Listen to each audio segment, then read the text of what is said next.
I'm here today with the CEO of Northbeam, Austin Harrison. Thank you for joining me today. My pleasure. Thanks for having me. So, I'd like to talk a little bit about where Northbeam was and where Northbeam is going. Because when it started, it seemed like a single measurement marketing attribution product, and now it feels Right. more like a whole ecosystem. Could you Yeah. talk about all the different products you have and how they all work together? Yeah, there's really four pieces of what we do. The Okay. first thing is multi-touch attribution, which is, hourly attribution, pushing, letting folks make fast decisions about how to allocate media spend. The second one is incrementality testing, which we've kind of reinvented around automation and also using the MTA data to better inform the holdout to run smarter tests. And then three would be media mix modeling with daily updates with the model. So much higher speed, more up-to-date models.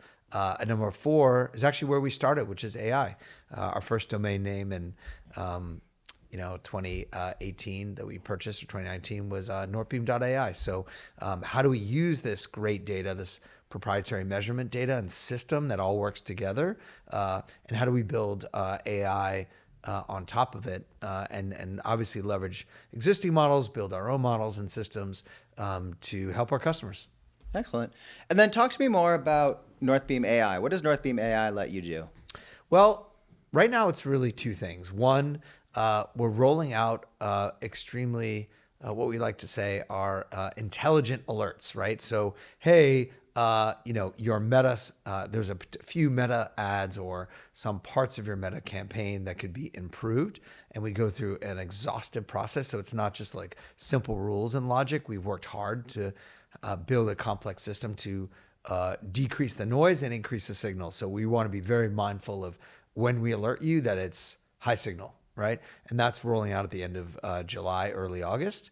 And we're super excited. That was actually our original AI plan in 2019. So essentially realizing the vision, but it all starts with the data and the integrity of the data, which is why we've waited on the alerts. So really excited about that. The second would be learning more about your data and drawing conclusions about different parts of your data to be smarter about your business. So it's, that piece is really asking questions of the data and trying to get the answers you need to be better. So you mentioned alerts with Northbeam AI. Where exactly is that going? Yeah, I mean, our original thesis was obviously to have a lot of automation behind the alerts, not only in terms of automating what is in your inbox or in your phone or Slack, but also automating the action. So obviously that's something that is coming that we could do right away, but we're trying to be extremely cautious to make sure that when you're getting alerts and you're getting signal from us, that it's exactly the right signal. So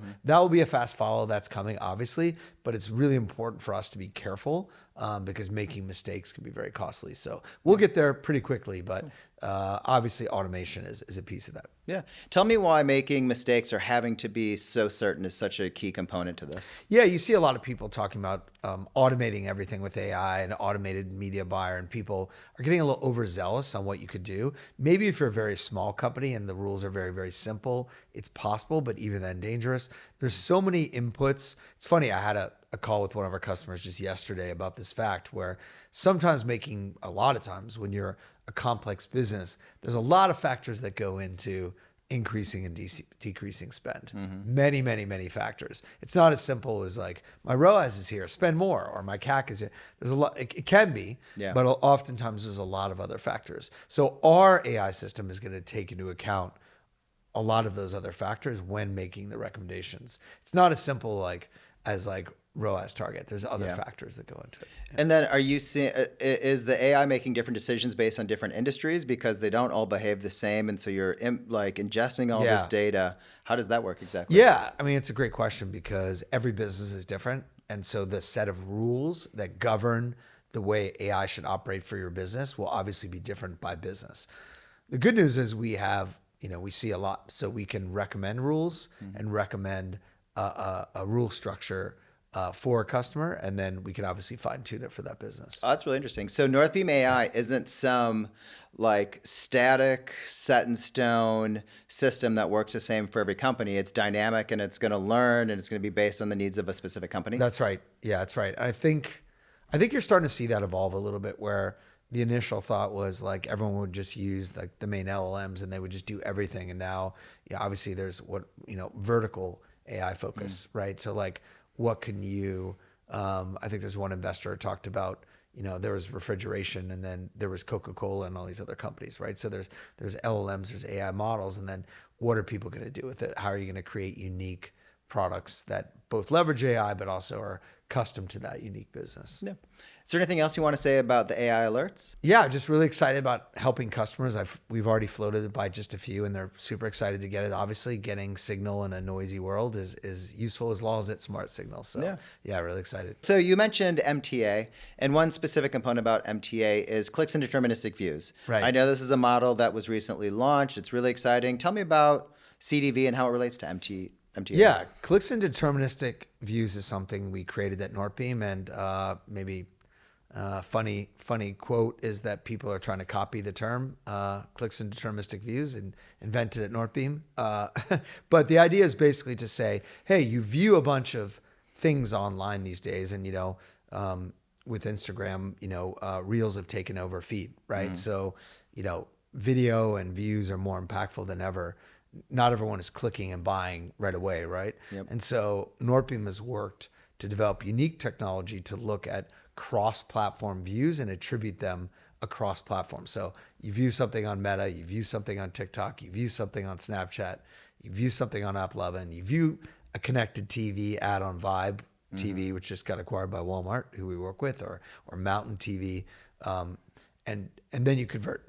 And so historically, you haven't been able to deterministically split credit amongst all those views. You'd have to do things like media mix modeling, which we do, or individual channel level holdout tests. But now, with Northbeam's clicks and deterministic views, you can actually split the credit amongst all those views on all those channels day to day, actually multiple times a day, all day long.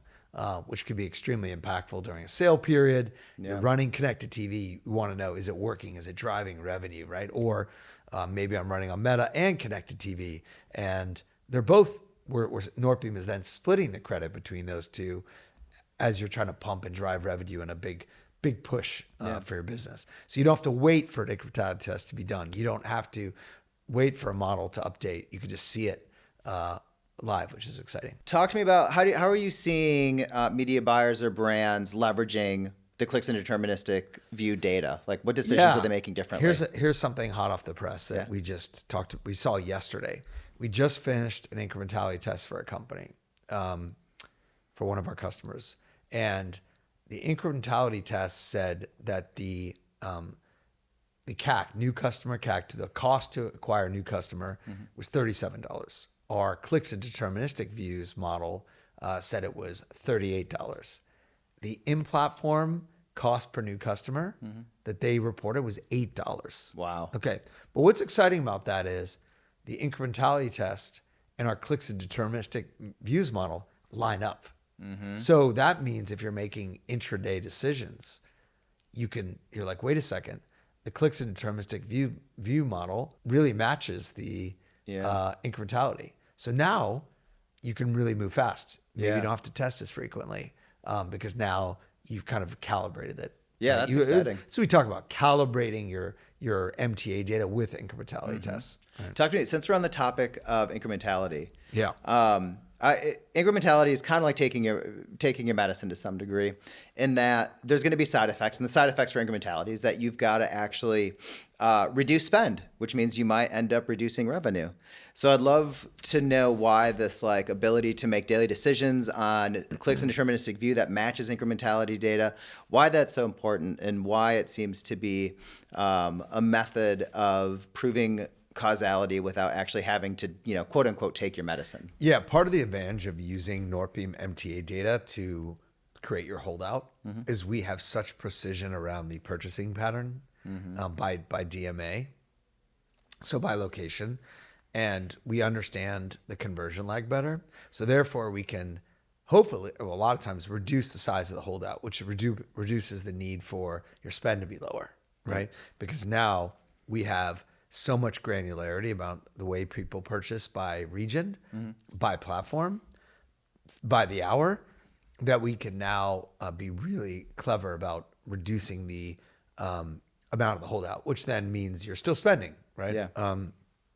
So also, as you calibrate your MTA data with your incrementality tests over time, you conceivably, depending on how often you change your tactics, you could test less frequently. Now, if you're trying a lot of tactics and changing your mix, you're probably gonna have to test a lot. So it really depends, right? But there are certain circumstances where once you calibrate your clicks and deterministic views, that you can feel really confident scaling throughout the day, more than as you've calibrated the Yeah, number. exciting. Yeah. One thing you mentioned there was short holdout periods, that Yeah. Northbeam data allows you to actually have the shortest possible holdout period. Yeah. I have heard some people advocate for actually longer holdout periods. Yeah, Could you talk yeah. about that push and pull and why you're advocating Yeah, for I shorter?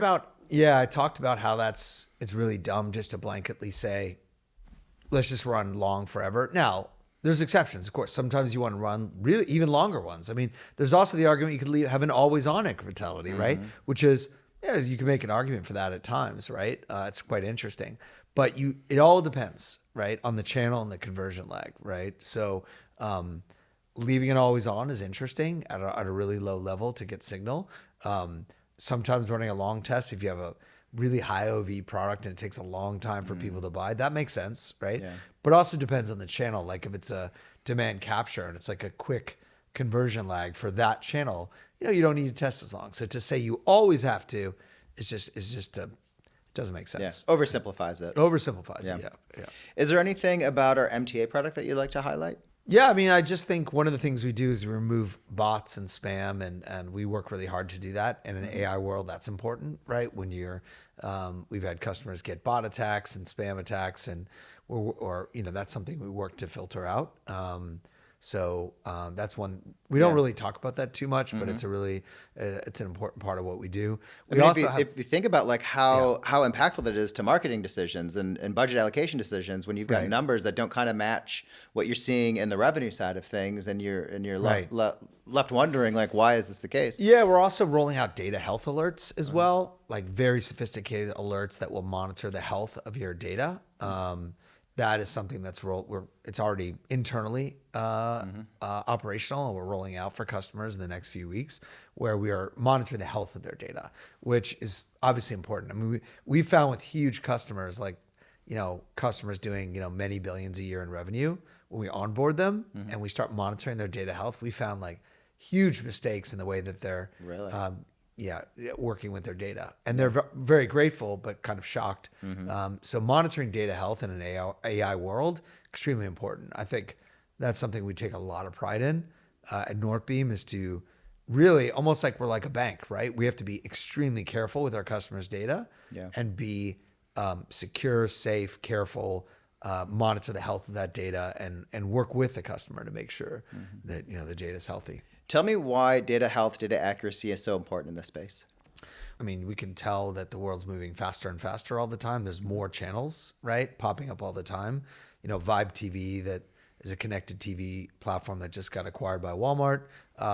They weren't even around, until recently, right? So the world's evolving and changing, and the surfaces are changing.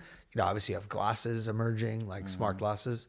I mean, they've been around, but they're gaining popularity. So I think the way consumers are interacting with media is changing faster than ever before. So if there's a mistake in the way you're tracking and your data health isn't accurate, you can make a bad media decision. That kind of goes back to the AI alerts and automation, right?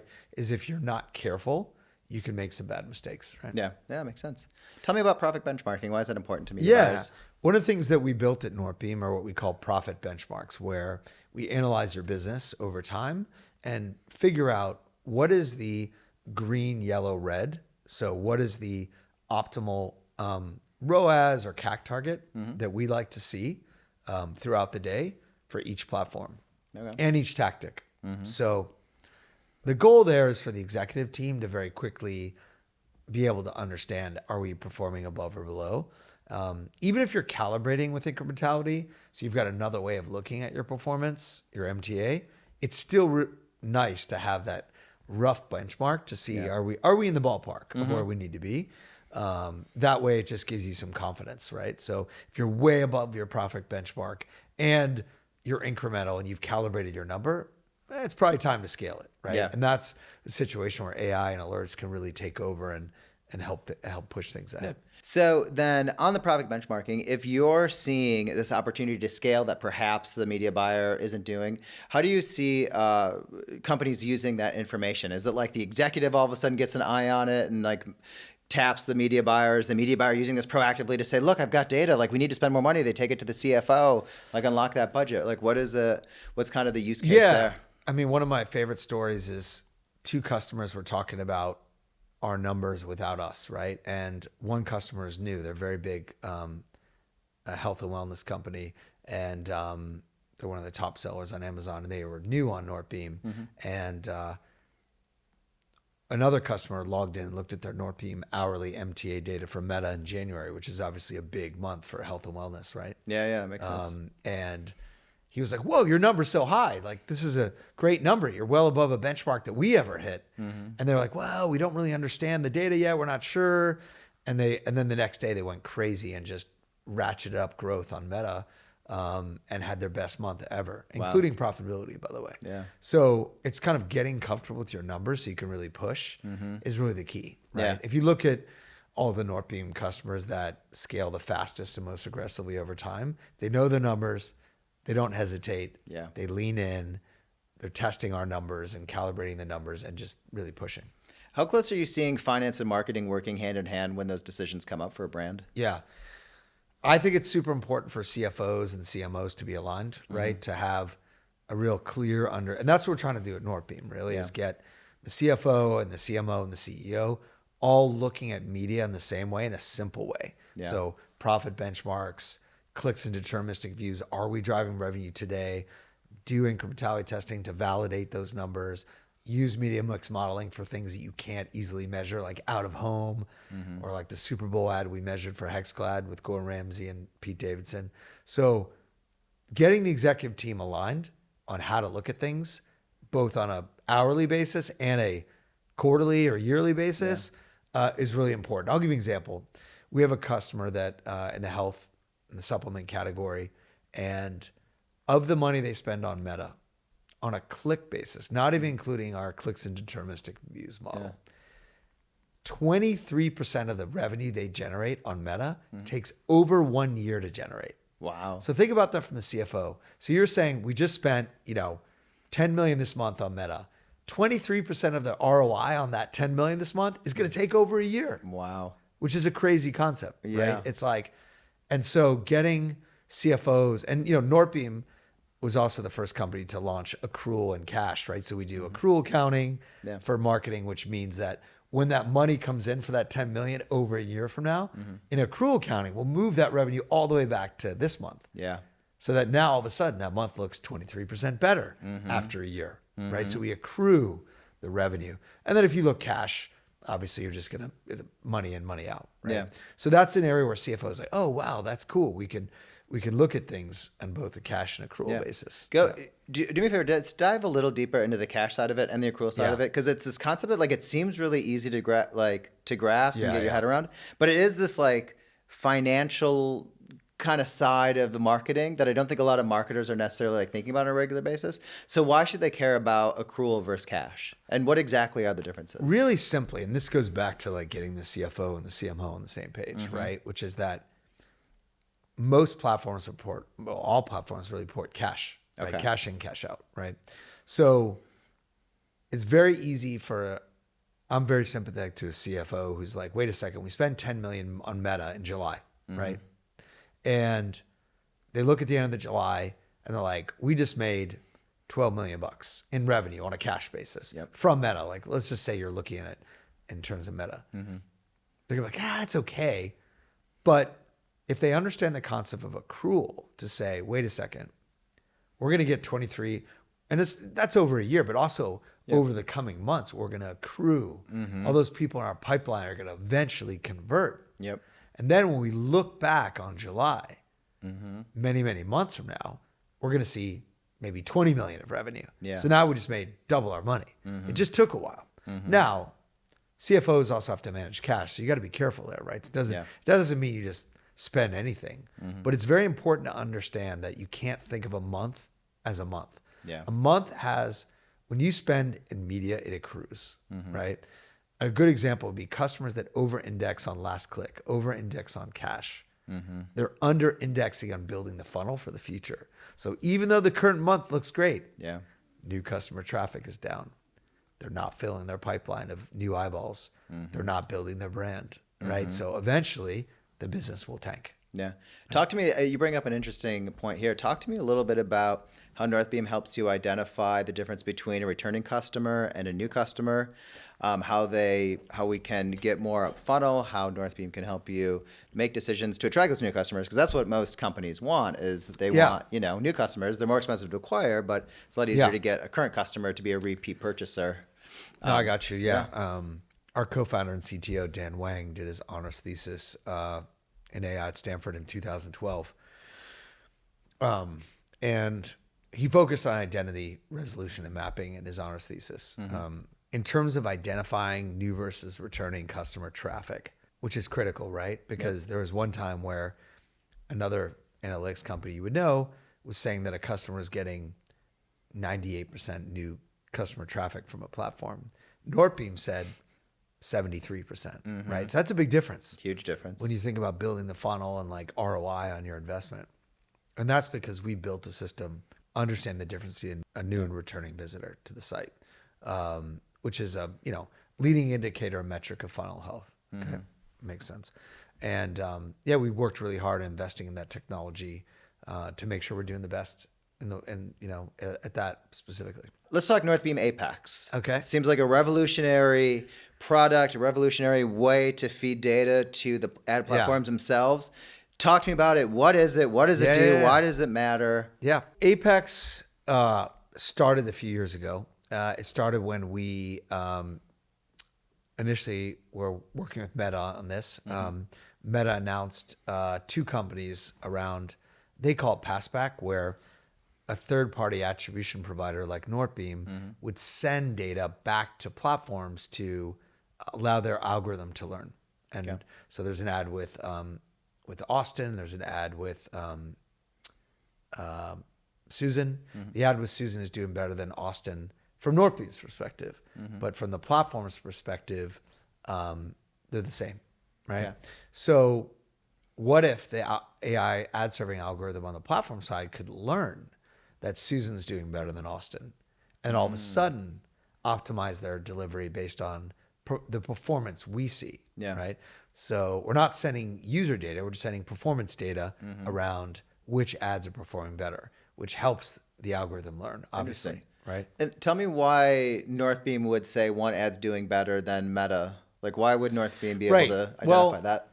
So what Northbeam's doing with Apex is allowing all of the platforms to learn and train off our cross-platform attribution channel measurement. So if someone is engaging with, Meta and AppLovin and TikTok and Snapchat and a connected, and then converting,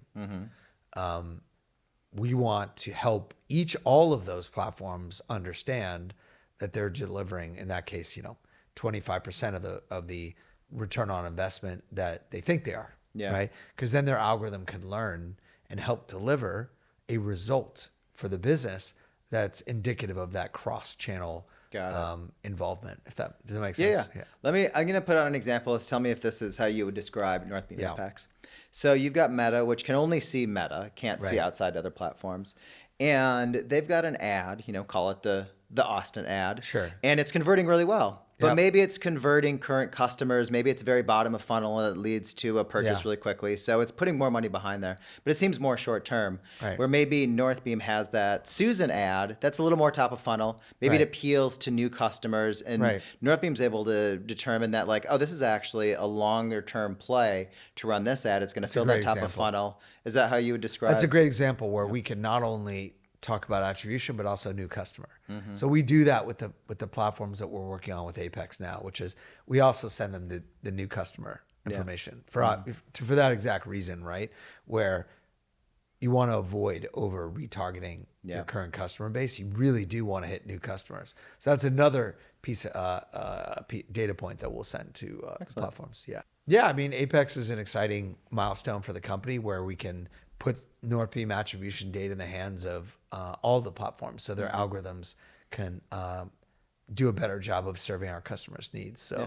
So it's a big revolution in the space. Cool. And then from a media buyer standpoint, how easy is Northbeam Apex to use? I mean, what's awesome with Northbeam Apex is the media buyer doesn't have to do anything. We just send the data, right? Now, to be clear, once Northbeam sends the data to the platforms, the attribution can change. So then the media buyer will have to make adjustments, Yeah. right? So that's one piece of it, right? As the algorithm shifts and starts delivering different results, the media buyer has to be ready to react once it's flipped on. Yeah. Got it. And then media buyers, anybody, we're creatures of habit. It's making new decisions, especially when it's tens of millions of dollars. It's hard to sometimes justify those changes. Yeah. Are media buyers able to effectively A/B test like meta attribution and Apex? Yeah, they are. It's great. With Apex, you could completely A/B test to see when I send Northbeam attribution data back to the platforms through Apex, do I actually do better? And then you can have one piece of it just regular. So that way you can see how well Northbeam's attribution data is improving performance. Yeah. Have you seen any companies with early results with Northbeam Apex? Yeah, it's been incredible. We have one customer where they'll have almost 30% improvement in new customer revenue. Wow. Which is beyond what we expected it would do. So And they're just clicking a button. That's all they're it's doing. clicking a button. Yeah, Wow. so it's great. Unreal. Yeah, we're excited about it. Cool. So new product, incrementality is a new product of Northbeam's. Yeah. Tell me about what made you launch this. What data is informing it? How are you rolling it out? Like, just talk to me about incrementality. Yeah. I mean, our kind of fun line is incrementality was broken, and we worked to fix it. The idea was we saw a lot of the tests that were being sent to us, and we saw that there were mistakes in the tests. They were either too short, too long. There was statistical insignificance in the way the tests were structured. Maybe they were corrupted halfway through, which is why Northbeam automatically monitors that. We monitor the tests and automatically shut them off. What can corrupt a test? Well, you could run it, and then all of a sudden someone runs a quick promotion, or there's some anomalies in the purchasing pattern that that could be driven by like again, someone extended the promotion when they weren't supposed to during a test. I mean, we saw that exactly that happened. Got it. There's a lot of things that can go wrong that make it. So like literally like one person on a marketing team could make one arbitrary decision and it ends up tainting a whole test. And Yeah, that's not their fault. They're all trying to do what they can. For sure. But I think there's a lot of things that can go wrong. But our goal is to monitor it every day to make sure that if something is going wrong, that we interesting. shut it off. Right? Okay. So that's one example. And then just automating the test, so making it easier for the customer. And then they can spend more time on creative and the fun stuff. Yeah, right? yeah. They're not sitting there, figure out the DMAs and excluding the spend, having to remember to shut it off at this exact time. And we just want to make it easier and give time back to the customer so they can be strategic around figure out a new creative hook to reach a new audience. Talk to me a little bit about the like automation or always on. To me, if it's automated and always on, I can ask more questions. I can run more tests. Like, is that what you're seeing customers do, or is it like a one and done test and they move on? No. I mean, you want to test a lot of different things, and you want to be able to automate the flow of the tests. So when you schedule them and when you shut them off, and it ultimately allows you to run more because you don't have to do as much manual work, right? Yeah. Exactly. So that's the idea. Got it. And then are you seeing incrementality tests run within platforms? So I'm testing certain meta campaigns against meta itself, or are you seeing it, I want to run Snapchat or connected TV and see how that impacts other channels? Where are you seeing a lot of the incrementality tests? I mean, there's all sorts of channel tests, right? I mean, there's many incrementality tests you could run. You could run them by tactic. You can run them by just a baseline channel test, scale tests. There's a lot of different types of tests that we're supporting. Yeah. Excellent. I guess the other thing that I'm really excited about with our incrementality is that it calibrates your MTA numbers, right? Oh, yeah. I just really want to say that that's the piece that I think is most exciting, is that if you're used to, when you're making decisions throughout the day, you want to know, like, for instance, if you're omni-channel and, you're spending on Meta, and you do have a direct-to-consumer site, but you also generate revenue on Amazon. You also generate revenue on retail and a bunch of other areas. when you calibrate your MTA number, and let's say your MTA number is like, let's just call it a 1x rise, but when you account for all the omni-channel revenue with the testing, it's a 2x. So therefore, now when you see in your Northbeam data that you're at a 1x, you know you're really at a 2x, Yeah. including the spillover and halo effect, right? So that's really exciting. That's, I think, the piece that, and it's all right there, which makes it, effective. Wow. So the incrementality tests are actually providing more insights to the MTA data, and you're able to Exactly. make more real-time Yeah. hourly decisions based That's on. right. Yeah, oh, That's really right. So exciting the stuff. fact that MTA and incrementality are working just hand in hand, and you have the data right there, to me, that's super exciting. This feels, dare I say, revolutionary. Is like this is just a really unique way to think about media buying, to think about marketing effectiveness. Would you agree? Yeah. I think it's really that's what we're trying to do at Northbeam is be hyper focused on omni-channel, multi-channel media measurement. Yeah. Right? Speaking of media measurement, talk to me about MMM. How are you seeing clients use that? What makes Northbeam MMM unique? What makes that stand apart? I think with Northbeam MMM, we're updating the models daily, so we're really trying to create fast refresh to readjust budget allocation in a way that's smart, and then of course measure things that take a while to measure, like the HexGlide Super Bowl ad with Gordon Ramsay and Pete Davidson, where we're able to see a really big impact over 3 months, not just the day the Super Bowl ad ran, right? Which ended up being hugely successful for them. So there's a lot of things you can't measure any other way, like outdoor or, there's some proxy signals you could do with some of these things, but ultimately, media mix modeling is the best way to measure a lot of these things. Okay. Yeah. And then can you tie how maybe a marketing department or a C-suite or a media buyer might be using all of these products in combination? Like, so what's the path of like MTA to incrementality to MMM to Apex to AI? Like, it's just, there's a lot of interesting It's real products that simple, come together. right? Yeah. You use MTA to make those quick hourly decisions throughout the day. Use incrementality to validate and test new tactics, new channels, what products are great to sell.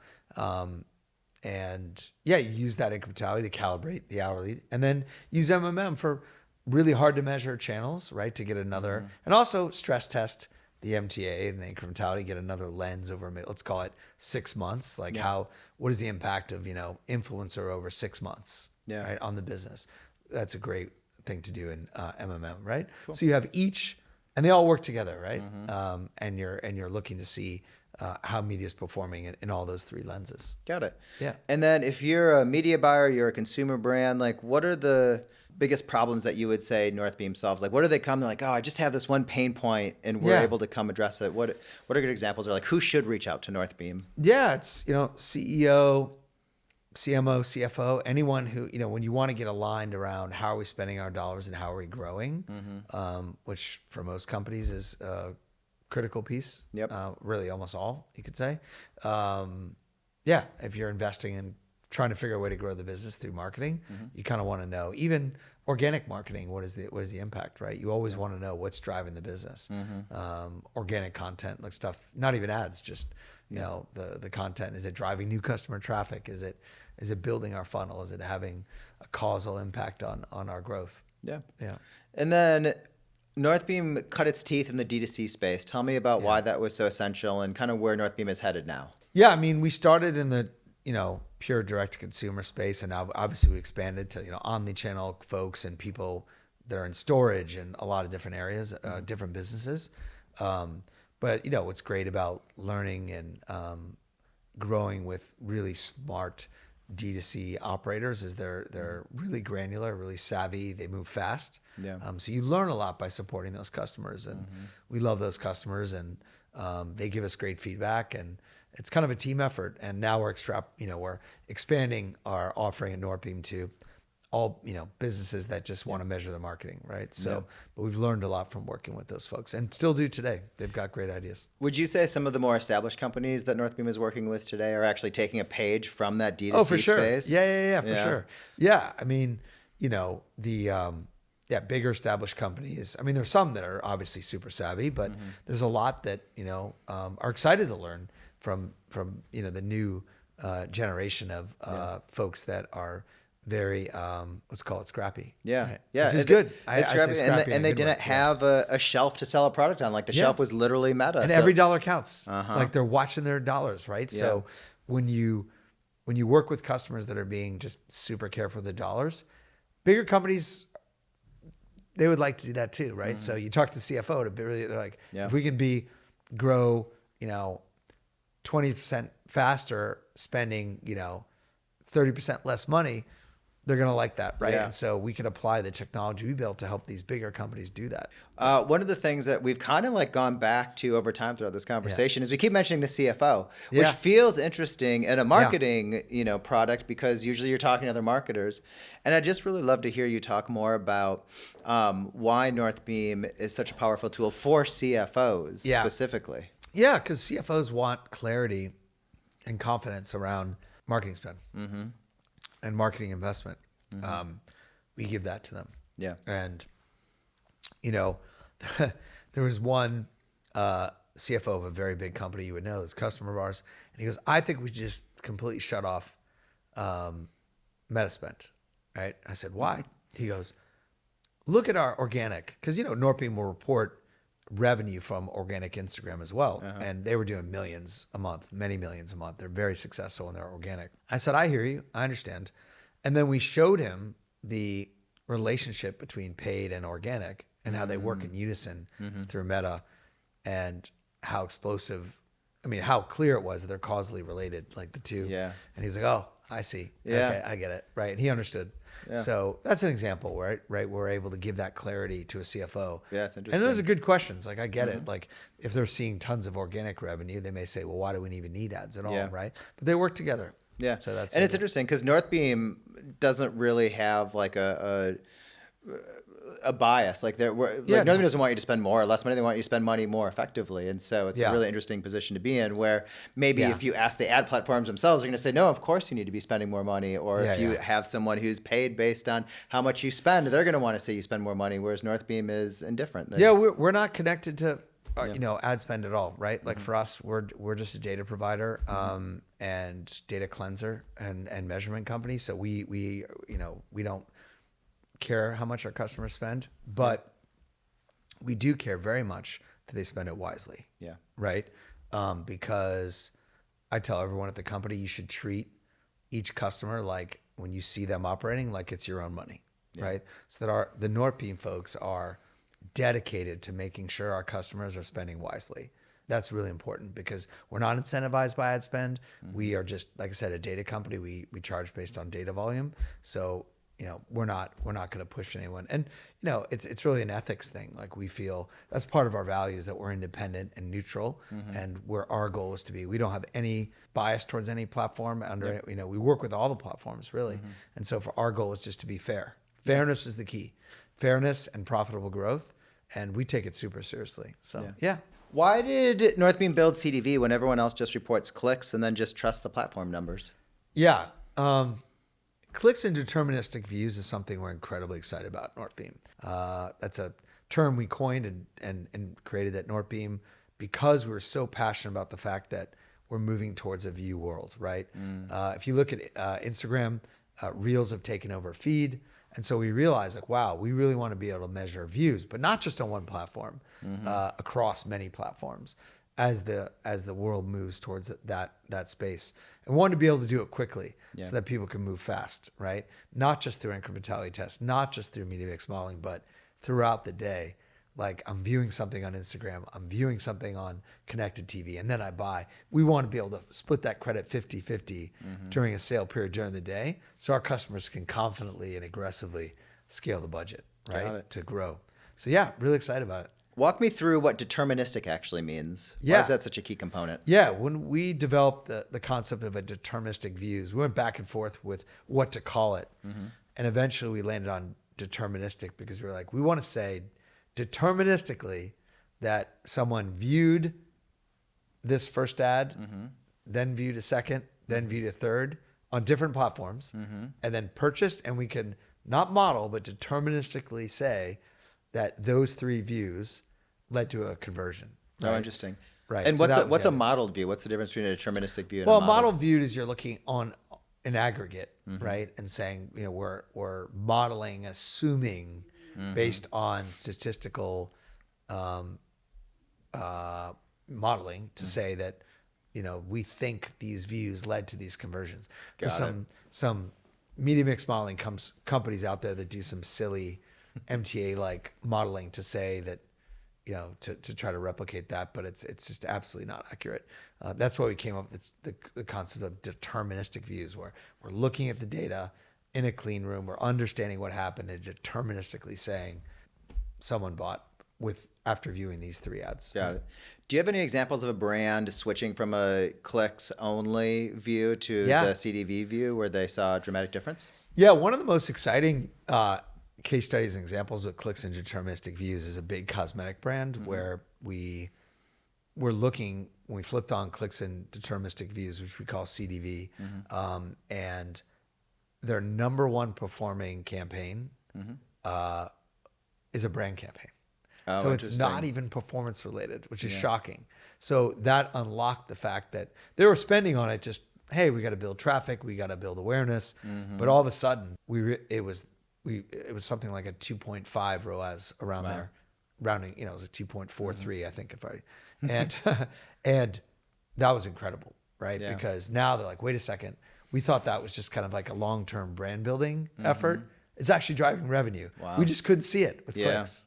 Right? That's interesting. So CDV doesn't necessarily like change the impact at all. It just gives visibility into an actual customer journey. Yeah, it's showing you that like, hey, I'm running this brand campaign. All of a sudden, I can see this generating a lot of return over 30 days. It doesn't look good. And this was a campaign actually in Meta, and it didn't look good on a 1 day. It didn't look good on a 7 day. It looked terrible. Yeah. But when you turn on clicks and deterministic views, you have a long window, Yep. and you attribute credit. Whoa, it's my number one performer. Yeah. It's really interesting. Like I think a lot of people wouldn't necessarily even have the stomach to keep those ads on if they didn't have the data. And especially if you're at the CFO level, not that they're looking at that granularity, but if they are, they're going to tell you, turn that off. It's not making us any money. That's a great point. Where like a CFO be like, why are we spending on this? You know what? It's not worth it. Let's just drive revenue. Yep. But now the CFO can say, wait a second. It actually is driving revenue. And the CMO was like, of course, I knew it was. I just couldn't see it. Yeah. I couldn't measure that the brand campaign was doing well. I knew it was adding to the overall effect, but I couldn't convince the CFO. Now they could just show the number, right? I feel like Northbeam might be this tool that brings CMOs and CFOs together in a way that was never possible before. Yeah. Tell me why it's such a big deal for Northbeam to send their data back into the ad platforms themselves. Yeah, our original vision with Northbeam was, how can we be a neutral third party measuring media and then have a greater and greater impact for our customers? And one of the great ways to do that is to send the true performance data for each individual channel back to that channel, to their AI algorithm to learn and then help our customer. Wow. So it's a virtuous loop, right? Yeah. It's like we measure independently, unbiased for each customer, each of a Northbeam customer.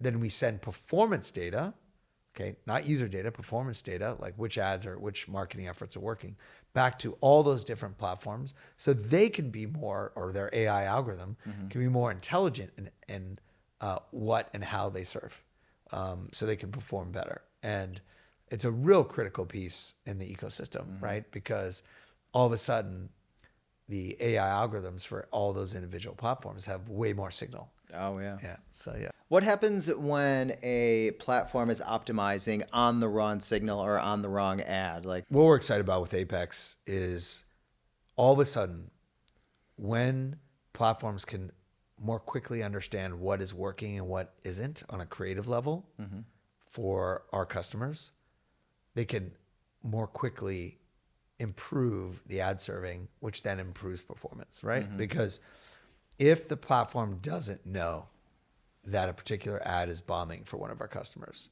and they don't know that the campaign is underperforming, because again, they're just looking at what they see in their walled garden. But if they all of a sudden know, then their algorithm can react and find another way to drive performance. But if they don't know, if the AI algorithm at the platform doesn't know, and they don't have third-party attribution data, how are they supposed to change? They don't have the data. But once we start sending the data, oh, wait a second, these 20 these 3 campaigns are not working, this one is, and they can adjust. And then where does Apex go next? Is this the beginning? Is this the middle? Is this the end? Yeah, I What's the can't say future? everything that's happening, but there's a lot of exciting stuff with Apex.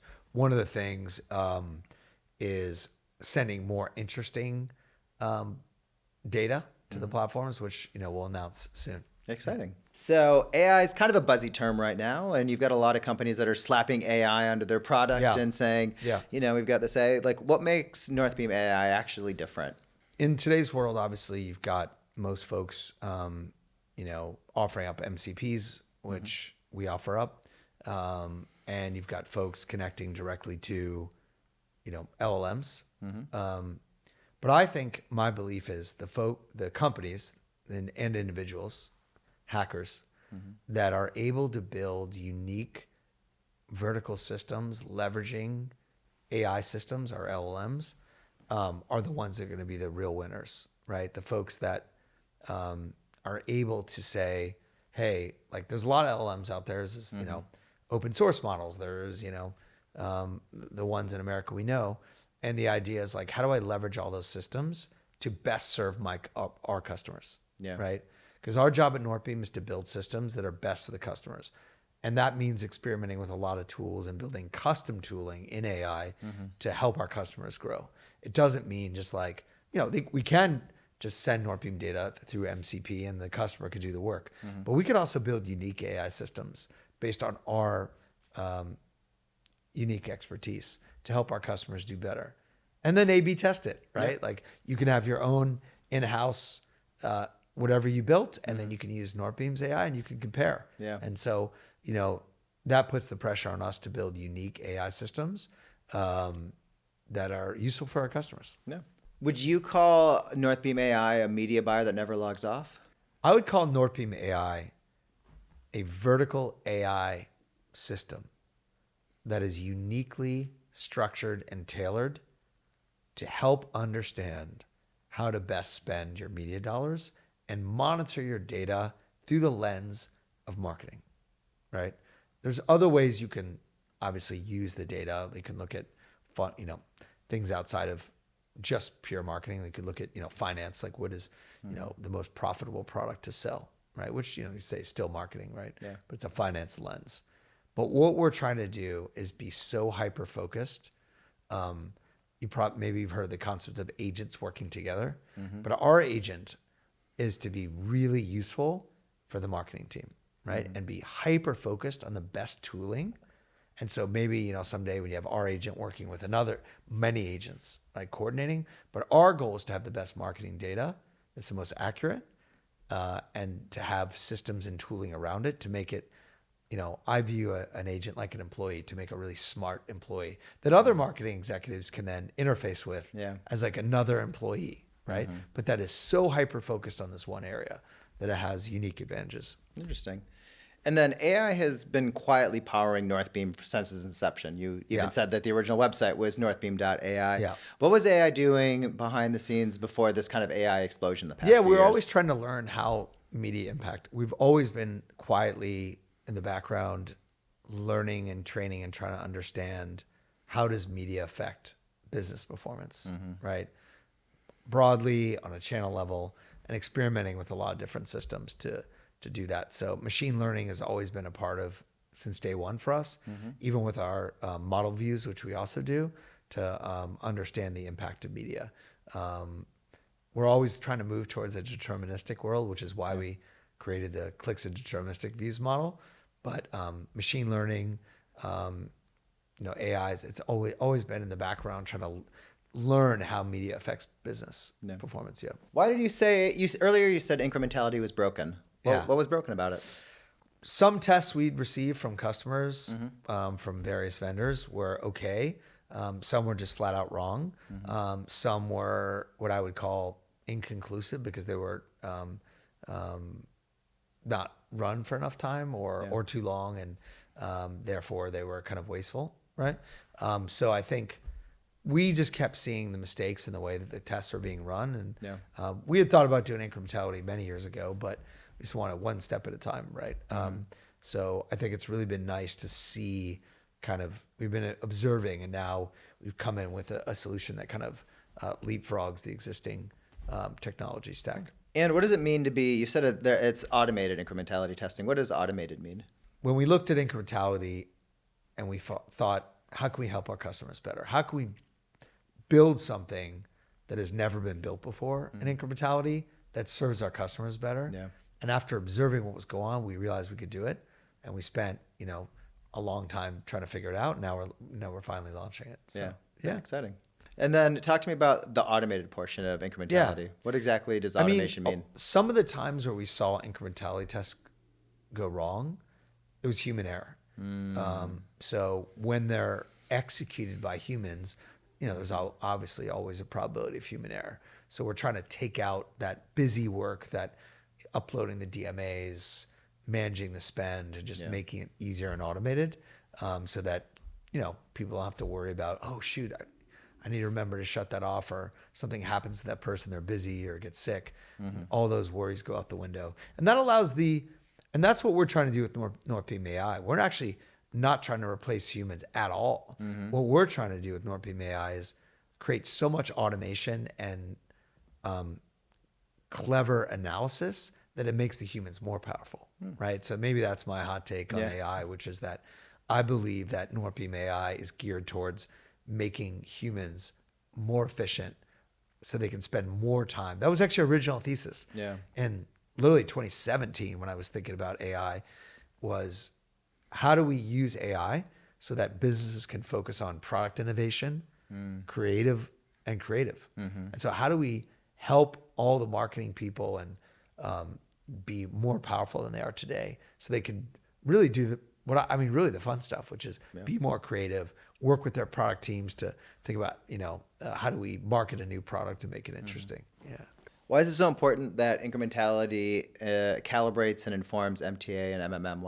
Why do they all need to be working together, and what are the benefits of them working together? Yeah, I think the reason Northbeam does MTA, incrementality, and MMM is that we need the full coverage. We want to be able to measure every possible scenario with media. Truth is, everyone struggles to measure some things, right? You always are doing the best you can. But if you do all three of those, you've got a way to both calibrate each of them together, but also create good coverage of the kind of marketing you can measure. Right. So that's the concept behind it. And then one last question. What does the future of Northbeam hold? Where's Northbeam going? Yeah, I think what you're going to see is, more advancement in helping marketing teams leverage our technology to move faster, and like I said, have more time to do creative strategy and more fresh ideas to acquire more customers, new customers, right? So our goal is just to make companies more efficient and decrease their workload. So if you're on a marketing team and you want to be faster with more accurate data, we can help you do that. Excellent. So what are you most proud of at Northbeam? You know what I'm most proud of? I'm really proud of the people, the team. Just so proud of, the great team we have. Everyone really really, it's kind of funny almost, but everyone gets along great at the company. We all genuinely like each other, which is really special. So it's really great. And then you've got a conference coming up, the first Northbeam conference ever. Tell me a little bit about that conference and what we can expect. Yeah, the first Northbeam conference, New York City, tallest building in America, right? The One World Trade. One World Trade. So we have the whole top floor. 175 amazing executives are coming. It's going to be, and we're doing our dinner. Danny Meyer will be there, the founder of Shake Shack, but owner of Gramercy Tavern, Union Square. One of my favorites that he has is called the Bar Room at the Modern, if you haven't been. So yeah, he'll be there, and we're going to do dinner on the evening of September 16th at his restaurant Manhattan. So that should be a lot of fun. That's exciting. Who are you able to tell us any of the people who will be speaking at the event? Yeah, Danny Weiner, the CEO of HexCloud, will be speaking. Sean Frank, the CEO of The Ridge, is going to be speaking. Evan Spiegel, the CEO of Snapchat, is going to give a chat. Can't forget Hudson, CEO of Comfort, who's amazing. He's great, great speaker. So Really excited about him. And Kat Cole from AG1. Oh yeah, Kat Cole, CEO of AG1 Athletic Greens. Yeah, A lot that's of exciting exciting. stuff. She's coming. Yeah. Yeah. So one of the ways that a lot of people are probably introduced to Northbeam Yeah. is a property called the Media Buyer, Yeah. specifically the Media Buyer Index, where it's showing platform data against itself, how it's Yeah. trajecting over the week before, week after, month before, month after. Talk to me a little bit about that and why that's so important.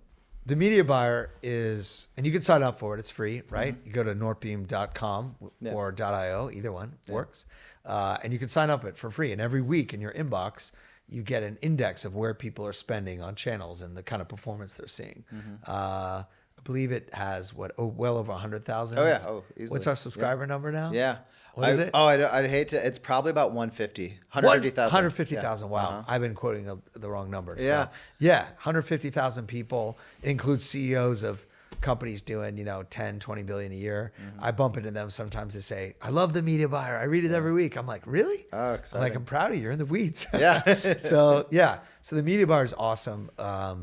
So fun to see every week, see what's happening in the data. I know we're offering more granular slices of it over time. Yeah. So if you haven't signed up for the media buyer, northbeam.com, you can go there. It's free.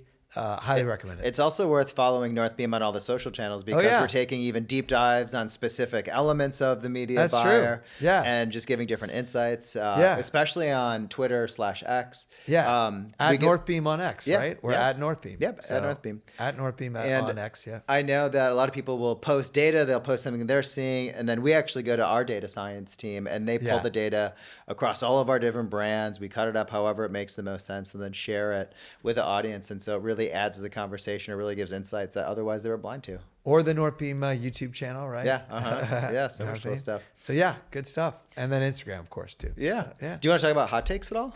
Sure, yeah. I have an interview series I do called Hot Takes where I ask, our customers, executives, what is something that's happening in the market that everyone isn't aware of, right? And that's a fun one to watch. Yeah. Do you want to share? Do you remember the hottest take that you've been? Hottest take? Yeah. What's the hottest take you think you remember? Wow. Gosh, there's so many good ones. I think the best one, I mean, they're all great, but one that comes to mind recently is Connor McDonald, and he's a CMO of The Ridge. And he basically said the CMO role has radically changed, right? A CMO today got to be data-driven, technical, in the weeds, understand brand, understand performance marketing, understand brand marketing, understand email and SMS. And like the CMO of today, it's very technical and hands-on, right? There's a lot more to it. And he also talks about the CMO takes a lot of blame unfairly sometimes where it could be the product or the market where they're getting blamed, right? Yep. So I think, that was a very popular one, getting a lot of feedback about his honest take on like what it takes to be a CMO today and how it's changing so much. So I highly recommend watching that one. Excellent. Yeah. I think that's it. There we go. Yeah. We did it. That's fun.